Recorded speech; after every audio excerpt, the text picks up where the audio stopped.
Greetings, everyone. I am so glad to be with you today, mid-August for TRG 30, where we are listening to you. That's what we do here in our executive summits with our clients, and that's what led us to see the 7 new ways that the field should be, we think, innovating and leaning in boldly to enable change, resiliency for our sector. One of those 7 ways is how we reimagine, redesign how and where artists are at the center of our organizations and our work, and how they're engaged deeply and crucially in organizations. And today it is my profound pleasure to welcome 2 artists at Shakespeare's Globe in London. Michelle Terry, who is the artistic director at Shakespeare's Globe, the Olivier award-winning actor and writer. She's been the artistic director there since April of 2018, and I am such a fan, having seen Michelle, production of Hamlet in 2018, where the casting was so creative and just wildly interesting. You cast yourself as Hamlet. There was ethnic diversity on stage, physical ability diversity on stage. Everyone, I could see it and feel it, everyone in that circular space with groundlings at the center could see themselves on stage. I loved it and appreciated your work there so much. Welcome to you. Thank you. Thank you so much for having me. And we were talking about that production just before we came on, and I think it's really interesting. We have 2 guiding principles at the Globe. There's our cause, which is to provide Shakespeare for all, and then we have his principle, which is to hold a mirror up to nature. And that was sort of the leading mission behind that casting. But what was really interesting was the audience response to it. And as you say, the audience at that particular time were unsure. And then in lockdown, we streamed the production online, and the response, as we were just saying, the world moves so quickly. The response, even in 18 months, 2 years, understanding what diversity actually means, what understanding Shakespeare for all means, what holding a mirror up to nature means. It's amazing how quickly that understanding has shifted, how quickly the world has shifted. Yeah, it was such an example that you could really feel people feeling of what it means to have diversity in casting so that people can see themselves. It had such an impact on me. And we're also joined, Michelle, by Nell Leyshon, who is your board's deputy chair, but also, crucially, the artistic director at the Outsiders Project, which works with marginalized artists. You are a playwright, Nell, a novelist, and I welcome you today as we talk about and really reflect on the work that you at Shakespeare's Globe are doing to put artists at the center. One thing I want to say before we get started, especially for our North American participants today, the model at Shakespeare's Globe looks much more like the model that you have in North America. It is, in fact, dependent on earned income.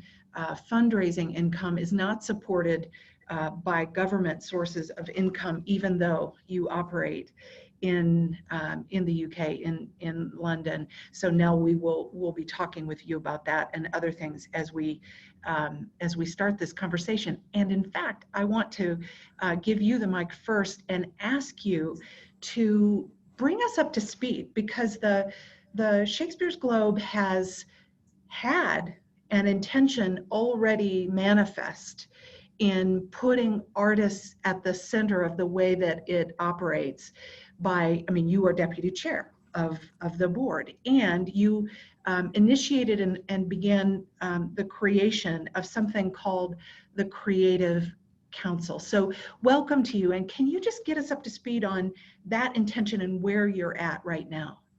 Yeah, the Creative Council wasn't my idea. That was Michelle's idea. And Michelle is always, as she said about the Hamlet, she's always ahead of the curve. So we just sort of watch where she goes. I put myself forward for the board, actually. a while ago and approached them, which I think is quite unusual, just because I've had this increasing feeling that that artists aren't represented on boards and that they possibly should be. And what does that happen? What does it mean? What does it change? How does that contribute? And I'd been on another board of the Society of Authors, which is the Writers' Union, and I could see that actually, you know, that you do need both halves. You need the executive and the board to be working in sync. So I'd put myself forward. And then Michelle ended up working there, and I think it was probably surprised to find another artist on the board. And when we brought on a new chair last year, she approached me to be the deputy chair. I'd been quite outspoken about how much time in the boardroom is spent talking about the actual art that's put on the stages, and just speaking a slightly different language. You know, you need to be like a translator so that you're speaking between the two. So really, it's been fascinating watching how the Creative Council, which was an idea of sort of the freelance artists, and how Michelle will talk more about it, but how they feed in. And then how do I on the board pick up the other end of it? And how do we make that? Because you can have disconnected conversations, can't you? Where you have a conversation happening here, and then you have a board of an organization here. And really, I sort of see it as my job to join it up and link it up and really represent artists on the board so that I can explain artists. I can speak the two different languages and really demystify. You know, creativity can be demystified actually, and a lot of people are scared to demystify it. And I really love doing it. I love explaining it and being able to see both points of view. Well, and that goes both ways actually, because I hope, you know, I've been into the theatre department and with Michelle and her extraordinary team, and actually being able to really talk to them and not say what the board are doing, but just have those conversations in a different way, I feel. Well, this translator concept, Michelle, just add on to that, the intention around the Creative Council, how you benefit, what your thoughts are. Sure. Well, I think similarly to now, like I think some people will know, some people won't know that about 2.5 years ago, the Globe went through a very particular crisis, and the crisis sort of exposed that disconnect between an organisation and the artists. And part of the reason why Nell made the call to want to join the board was also part of the reason why I reached out to the CEO, Neil Constable, just to say, if at any point, I mean, most people will be familiar with artistic associates. Like I think some organizations have their associates or resident artist associates, but I didn't know of that. I didn't know of that at the Globe, and I didn't know of it as a sort of an artistic board, essentially, an artistic council that is also helping feed and be part of the conversations. And what we find ourselves in now is a sort of macro crisis of what was micro for the Globe then, and has exposed this disconnect between organisations and artists. And the Creative Council is still very fetal, but it is an attempt to try and bridge that gap. And as Nell says, you know, the one thing we've realised, certainly from surveys in the UK, is there is an absence of freelancers on the boards, and there is an absence of artists on the board. And when I arrived at the Globe, part of that is completely understandable, because these boards are very regular. Certainly for us, the board of trustees are accountable. But we find ourselves in a situation now where solvency, accountability sits on these trustees. And attendance at meetings is vital. And what happens with freelancers is you hope that most people are working. So more often than not, when it's been tried before, often freelancers are not available to attend the meetings. So that's when we started the conversations about, well, how do you have a different board where you sort of overpopulate it? We have about 40 members of the Creative Council. And when we have the meetings, attendance can vary from between 10 right up to 40. And in lockdown, we've had almost all 40 members on a Zoom call. But it means that you still get this influx of artistic energy and crucially independent energy that are bridging the gap where often you get institutionalized. So where do we, as an independent eye on where the organization sits in the industry, how are we doing, holding me to account, challenging me. So yeah, we're just at the beginning of how to formalize that relationship, I suppose. I'm just really interested in what the agendas are. What is the conversations that you're having at this Creative Council? What's their remit? Well, they sort of, up until now, they've kind of provided a think tank, and it was a way of just seeing if they work. So the format is shifting, and interestingly, at the last Creative Council, the provocation was, how do we formalize this? How do we make artistic where does the accountability sit with artists? How do we formalize this within our own governance structure? Okay. But historically, it's been a sort of catch up, giving people an indication of where we're at. And then there's always a provocation, whether it's around diversity, whether it's around rehearsal room practice, working hours. We had a particular one that the Globe has quite bespoke needs, I think, parameters, playing parameters. And we have this £5 yard ticket. And it's very divided. Some people absolutely believe in it, and some people absolutely think we should be putting up to 10, you know, face value now is at least £8.50. And again, it was one of those provocations to those artists that really understand what it is to make and perform in that space where you're so reliant on those groundlings. So to get that artistic practitioner point of view on something financial, well, you speak now, because it certainly informed how you went back to the board, didn't it? It was an amazing debate at the Creative Council that obviously I attend all of those meetings, and that debate informed all my thinking. I mean, I've written for the Globe and I know what it's like to have bare concrete, and it's the one thing you don't want is bare concrete. You know, you need that atmosphere, and for the actors there's a huge space, and the writers, between the actors and the audience, the stage and the audience. So what was amazing was I could then go back to a pre-board meeting where the board were really receptive, but I could speak incredibly passionately for quite a long time and represent not only my own view, but the view of all the people that I'd been with, and actually get the board to realise that it was really, really important to keep that £5 ticket. So, you know, but that's an informal way of doing it. What we need to do now that Michelle and I are talking about is how do you formalise that? Because the thing about boards and the thing about being an artistic director is if you do it without ego and you walk in and you say, right, okay, these are the structures and the governance, we need, when Michelle and I walk away, to leave it in a place where the really good things that we've put into place stay and they don't just disappear with individuals, because that's really, it's been a bit of a sort of fiefdom really, hasn't it, theatre, where you employ your mates and all of that, and that's really what we're addressing, and inclusion doesn't allow for that. We need to be much more rigorous really around our thinking. So we're just trying to formalise it, because what I want is that the voices of the Creative Council to be heard at board level. So you have to make sure within the governance that that happens, because once I go, you might not get another artist like me who can multitask, and you know, there are some other issues about getting freelancers on boards that need to be discussed as well. You know, how you find people and how much time. It's incredibly time consuming. Shocking. Yeah, so you are deputy chair, Neil is on the board, Constable, the chief exec, and Margaret is the board chair. They are supportive of this directionally, at first question, and second, how will you, what is the path to formalizing this, and what's the end game? This example of artists informing pricing for those groundling seats, I can't imagine that being concrete. I can't imagine that not being full. And I see the positive impact of that input. So are they supportive, and where are you going with this? We'll talk about where we're going for sure. I think the board are incredibly supportive, and I think it's really helpful having these conversations, and I think we all really enjoy them.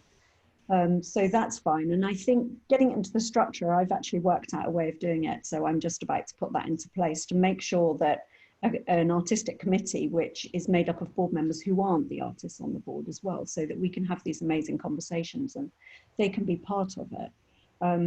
So that they read the minutes of the Creative Council. So you just have a direct feed going up. And when Michelle and I walk away, that will remain, because it will be all in the governance. If you have really, really good, strong governance, that's the main thing that I've learned being on the board, is amazing, strong governance. You go, it's about systems, not individuals.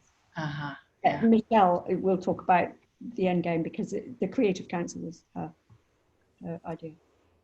Yeah, well, it's just to pick up on that really, that absolutely the CEO and the chair are completely behind it for a myriad of reasons, not least because you have artistic ambassadors that completely understand the bespoke needs of the organisation. And you talked about the business model, that it doesn't, yes, we're reliant on ticket sales, but we're also reliant on donors, patrons. So how you have people that are able to talk articulately and as practitioners about the organisation. So there's an ambassadorial role. And it was interesting having a conversation with the chair, Margaret, who's the chair of the board, and looking at where could this group sit. And there was a sort of because we still think hierarchically, we still think that there's the board, then there's a CEO, and so there was this sort of talking about how do you pass conversation down, and actually we started to shift the conversation, going how do you pass conversation back and forth across, as opposed to up and down. And suddenly there was something really directional about just quite how much this artistic group had already informed policy by working across, by informing the work, by sort of guiding me. So it suddenly starts to shift those structures of power, those and the systems that we're all interrogating now. And as Nell says, this can't be a vanity project. This can't be personality driven. This, we just interestingly published our statement of intent around Black Lives Matter and diversity and inclusion. And this, we're talking about systemic structural change, systemic structural positions of power that have been reliant on, as Nell said, a sort of autocratic way of working. So how do the artists have a say in the next artistic director? How do the artists have a position in recruitment? Like some of the things that are certainly coming out of the surveys, as Nell touched on, that so much of theatre is reliant on expediency. So you only have 5 weeks, you sort of need your mates in the room because you have a shorthand. And how do you be truly inclusive when actually the model is so designed to just get things done quickly and you need to know each other? So you sort of have to kind of pull back from that and look at how do you structure things bespoke to the people, bespoke to the needs of the theatre, and bespoke to the project. And when we start to even think about things like recruitment, for any internal post, you have a panel and you have a trustee representation, you have someone that's nothing to do with the job. So how do you start to look at recruitment with directors, recruitment with designers? If you have some of your artistic council in those meetings, you know that it's not just the AD sort of going, oh yeah, I like them. That, I mean, not that that's ever what happens, but you know, just because of the speed with which theatre is made, sometimes that can happen. So actually, how do you start to put rigor at every step of the way, and involve your council members that understand the organisation and understand the needs of the theatre as well as the artistic director? So this sounds idyllic. I mean, it sounds like all the things that we want. And yet I know there are challenges with it. I know there are challenges and opportunities. So let's talk about those. What are the challenges that you're seeing right now as you move to create this end game? Now, I think one of the things you mentioned when we spoke before was the time it takes. What are we asking of people?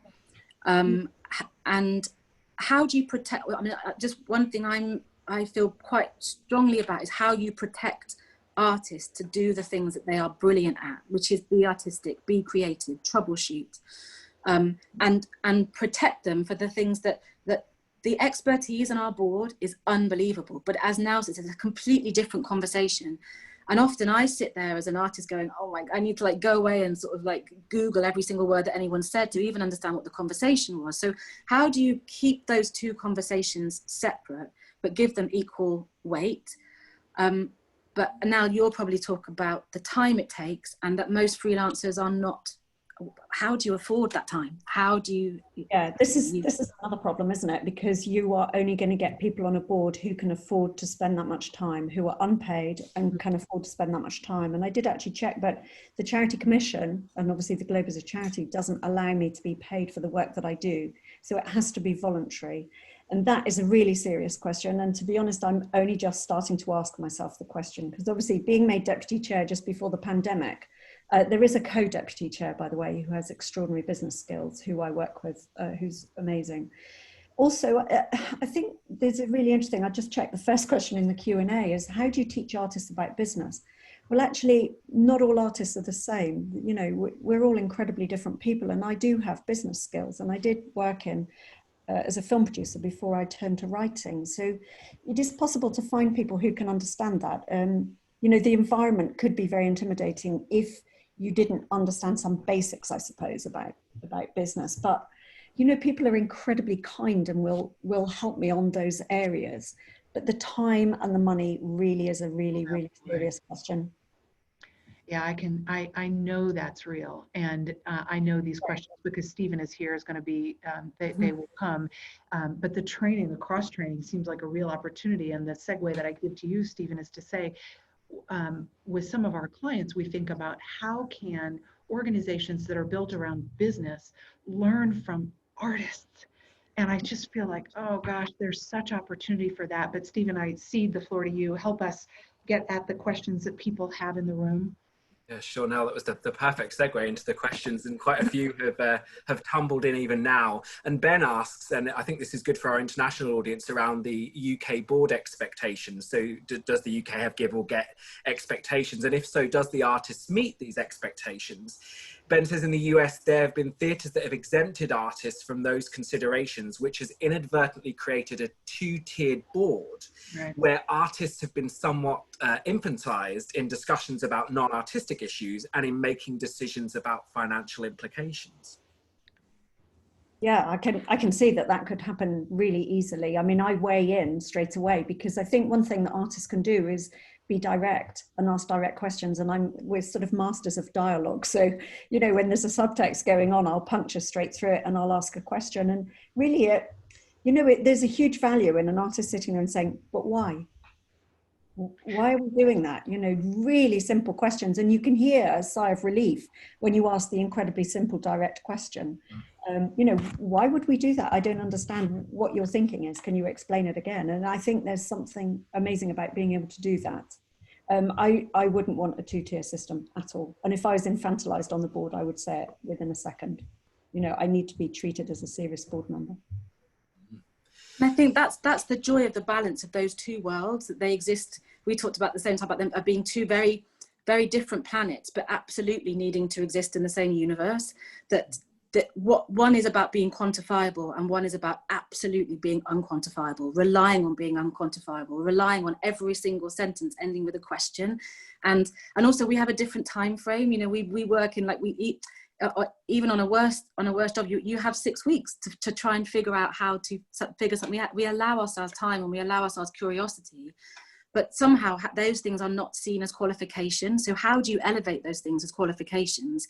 And then, as we were saying before, how do you protect those things that I think in my 2 years of sitting on those boards, I've had to be really rigorous with myself, going, okay, actually, what do I need to know? Because I could spend so much time trying to get myself as qualified as these people that have been 40 years are experts in their field, and allow them to be experts in their field, and also allow myself to be an expert in mine. Because otherwise I spend all that time trying to understand over there, and I've missed this opportunity to program that play or this thing. I think as long as there's a balance of a recognition of need, then each one is valued equally. Yeah, it's defining value, and the values are different but important.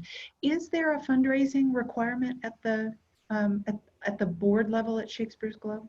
No, I mean, no. Not. Okay. Not. I think that is absolutely crucial, and that is something that you stand out as someone different from the rest of the board. To be frank, I do stand out as someone different. You know, I'm definitely from a different background from those on the board. But I think there's something else, Joe, which is really, really interesting, which is, so this is a question. I mean, Michelle's just said we just continually ask questions, but by having artists on the board and by having more conversation around the artistic practice and all the rigorous thinking that goes behind the artistic practice on the board, is that going to make those people, because the people join the board because they're incredibly passionate about theatre and about the arts, is that going to make them more included in the conversation and therefore certainly more feeling philanthropic about the organisation that they're working with as well? Because often, you know, we separate out, don't we? The artists don't necessarily talk to the board, but then the board are allowed to sit on a board, but then they don't get to have these really, really fascinating conversations that we have. My guess is the answer is yes. Stephen, I know there are more questions, so I want to. They're tumbling in now. Question from Oscar: how have you been going about selecting these artists to sit on the Creative Council? Is that an open process? And Paige follows up to say, how does one ensure that the artists or community are fully invested in the whole mission of the organisation? And would that mission be subject to change? Yeah, well, again, this is something that's going to be part of the, how do you formalise things? And one thing that's come out of conversations that we're going through now is how do you have rotation of creativity, but also how do you have rotation of power? So how long should an AD be in post? How long should a trustee be in post? How long should a member of Creative Council be in post? And absolutely there is some, and how much should they be independent to the artistic direction? Because there are certainly what we're going through now. And I think, again, because of the crisis that I was I came in out of, there were very clear parameters around what the Globe is, about what values you are. So those things, what your principles and your values are, become a bedrock, and then within that you can artistically interrogate and artistically innovate and move around in it. But absolutely, how do you have rotation of those posts? And they, in the main, I think actually almost everybody on that Creative Council is a practitioner that has worked at the Globe, that fully understands the history of the Globe, the needs of the space, whether that's as a designer, director, choreographer, musician, actor. So I think there is something about having very bespoke practical knowledge, which is independent to understanding me, if that makes sense. It's a understanding of the needs of the organisation as opposed to the needs of the artistic director. I just want to add, actually, Michelle, because it's not an echo chamber, is it? It's not just, Michelle doesn't just pick people who are just going to agree and just say, oh yes, that's absolutely marvellous. That there are challenges in the room, actually, and yes, no one agrees. massively different points of view, and actually that was fantastic to see that. Well, there's a question here about actually how the Creative Council make decisions or give advice. Are there ways that the council is held accountable? No, and that, I think that is part of the conversation about how do you formalise it, because the word accountability is terribly scary, and what you don't want to do is inhibit those amazing free-thinking, freewheeling conversations, out of which there is me, there is the CEO, there are 2 trustee members, there are people in the room where the buck absolutely stops. But what it means is that we're coming, when we make those decisions, they have been fully informed by this, by the think tank. So there is questions now about how do you take forward responsibility and accountability, and is that something? And again, these are questions that we're going to talk with the Creative Council about. Like, would that accountability stop you from wanting to be part of this group? What does accountability look like? So that's the next step of how you formalise it, and where does that accountability sit. But at the moment, there's enough of us in that room that do have accountability that ultimately will make informed decisions. One short question, because we're coming to the bottom of the hour, and I know we'll want to find ways to answer all of these other questions, but is there a first step? What first step would you encourage those listening to take to include and learn from artists? What's the first step to take? One of the first things that anybody said in one of the Creative Councils when we put a provocation to them, it's very Nike, but they said, just do it. Don't think too hard about it. You can change. Like, we're living in a world now. We started a 5-year business plan just before COVID, and the whole thing's gone out the water. If you think too much about it and you strategize too much about it, you'll find reasons not to do it. Find people that love the organisation, want to be part of the organisation, and start the conversation. And then out of the conversation, we're 2 years into our conversation, and still we're going, right, what works, what doesn't. But you have to just start. You have to just do it. Yeah, and raise the questions. Just keep raising the questions as well. And also the other thing is check the governance. Do a governance review. I mean, that's Margaret, our chair, has done a massive governance review, and I think it's probably her specialism, because you suddenly realise, oh yeah, we all thought the governance is fine, it's all ticking away, but actually there are inequalities within the governance of the organisation. You know, that's where it can come. So you really, yeah, look at that. Just do it.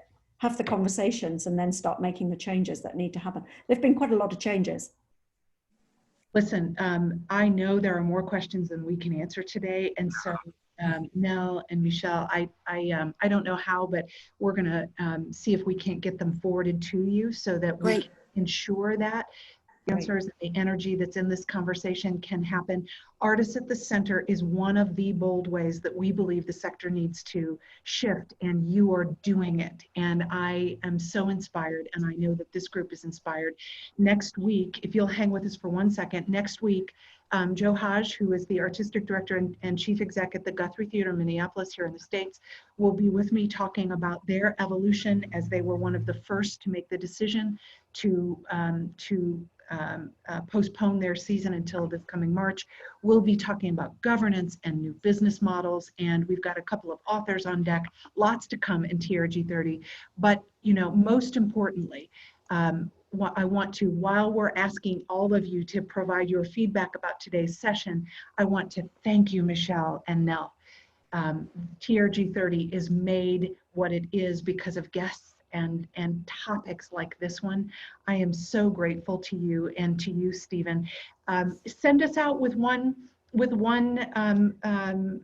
thought for the day about artists at the center, both of you. Just give you the mic and say a parting word to us. Shall I go first, Michelle? Yes, yeah. Go on, yeah. Don't underestimate artists. In one of the Q&A, I just had a quick look. There's someone saying in there, and they're quite right, you know, actually more artists have business skills than you think. Michelle. Art is not a luxury, it's a necessity. Make your artists as necessary as they are. Thank you, both of you. Thank you, Stephen. Goodbye, everyone. We'll see you next week. Thank you. Bye, everyone.